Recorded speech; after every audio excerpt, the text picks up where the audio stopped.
Human biology is wired to seek safety and avoid pain. We spend our lives building frictionless bubbles, trying to eliminate every possible source of stress. But minimizing friction also minimizes growth, locking us into a cycle of perfectly average potential. The mother eagle understands the inherent danger of a perfectly safe environment. When her chicks first hatch, she surrounds them with a plush bed of soft grass and warm down feathers. But as they grow, her parenting strategy shifts. She begins actively tearing apart the home she built. She removes every comfortable layer, tossing the down and soft grass over the edge, leaving her young to rest on a skeleton of bare, sharp branches. The chicks become physically miserable, resting on sharp twigs. This environmental pressure forces them to step onto the ledge, spread their wings, and discover they can actually fly. A comfort zone is a beautiful place, but nothing ever grows there. Reaching your peak potential requires you to act like the mother eagle and actively dismantle the cozy routines you've built around yourself. Look at the sky at 10,000 feet, and you will notice a complete absence of traffic. Eagles operate at altitudes where other birds simply cannot survive. You will never see an eagle flying in a flock with pigeons or crows. They fly exclusively with their own kind, or they fly alone. From that isolating height, their biological hardware takes over. An eagle can spot a rabbit moving through the brush from 5 kilometers away, locking on to an impossibly small target with absolute clarity. Once that target is acquired, the dive begins. The eagle commits entirely to the descent, ignoring crossing winds, dense tree branches, or the presence of other predators. The entire world drops away until the prey is secured. Maintaining that level of focus is an isolation problem. You cannot hit a target from 5 kilometers away if you are distracted by the noise of the flock. Achieving your goals means stepping away from narrow-minded peers and committing to the quiet airspace where real vision operates. When the atmospheric pressure drops and a massive storm rolls in, the forest reacts predictably. Sparrows, ravens, and smaller birds immediately scatter, seeking shelter deep inside the canopy to wait out the danger. The eagle does the exact opposite. Instead of retreating, it gets excited by the turbulence and charges directly into the dark, hostile weather front. This diagram shows the mechanics behind the bravery.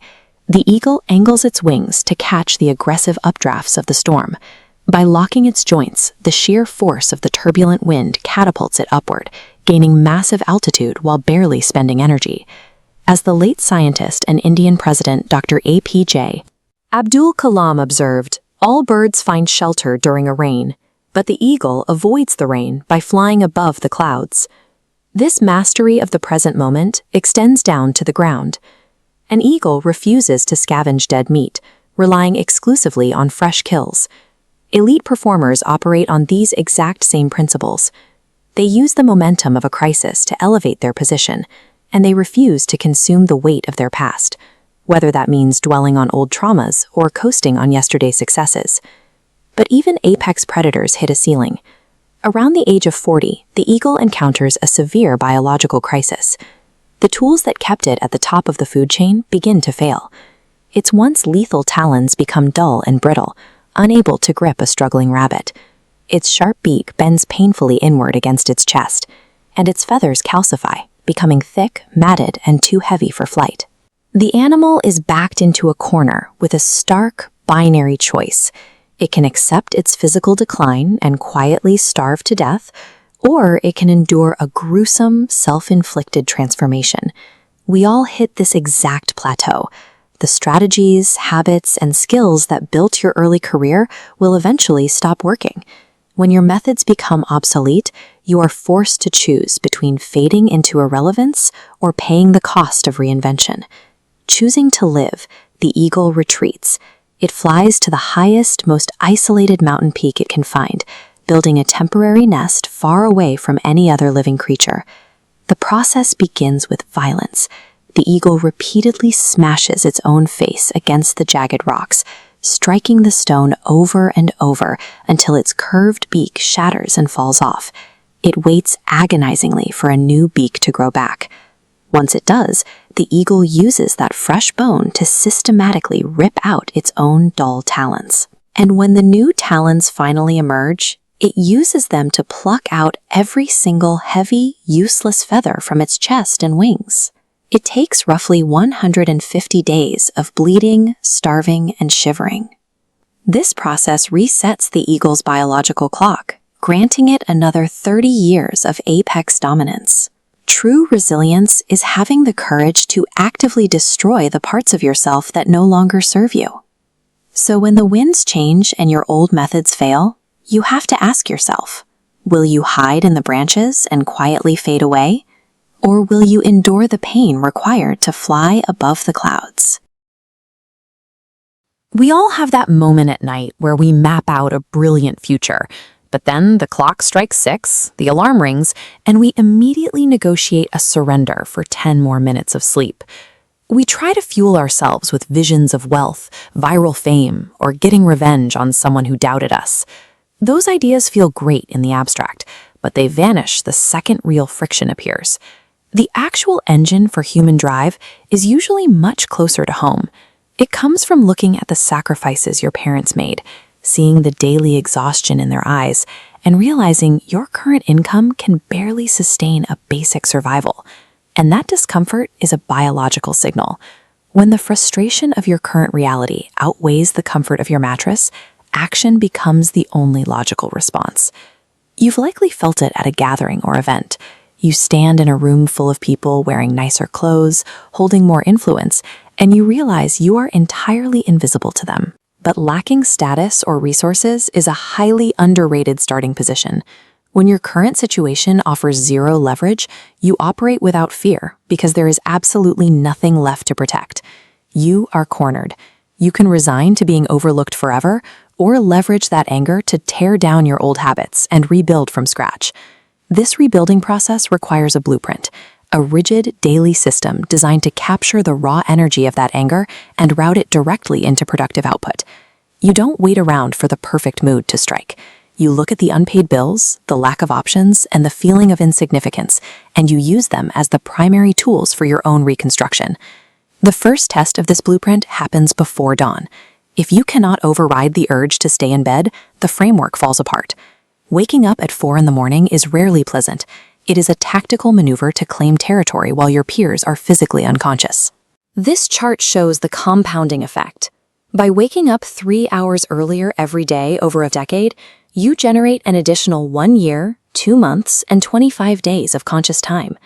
Take 2 hours of that morning and lock yourself into uninterrupted focus on your critical task.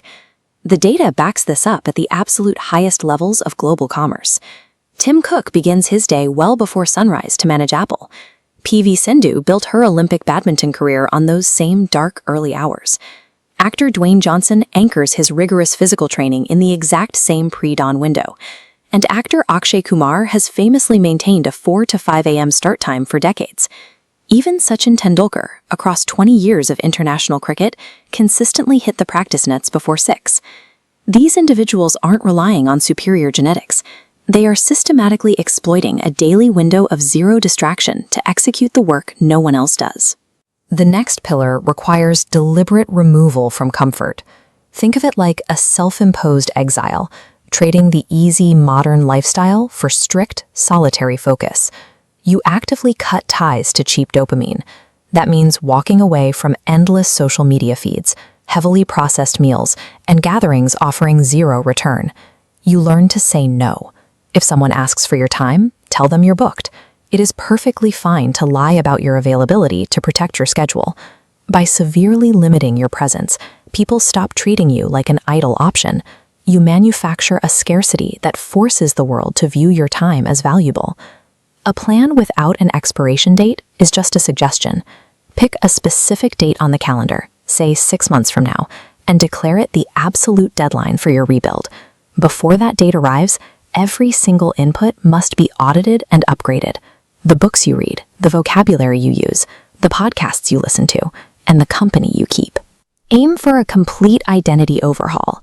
Your focus and physical presence must deviate so far from your baseline that your former self is completely erased. Giving yourself a strict timeline pulls goals out of the imaginary future. It converts an abstract wish into a concrete set of daily construction tasks. Finding a deep reason to start will get you out of bed on day one, but raw emotional motivation inevitably burns out, and that is where self-discipline takes over to maintain the momentum. Every time you choose the task over the comfort, you weaken the neurological resistance to that action. Eventually, the friction of waking up early or maintaining focus dissolves, and the routine shifts from a manual effort into an automatic process. You control the variables of your own life. You can continue allowing external circumstances to dictate your position, or you can start actively bending your daily routine to serve your objectives. History is heavily populated by individuals who started with empty pockets and no social standing. Because they had no alternative, they possessed a willingness to execute the work everyone else avoided.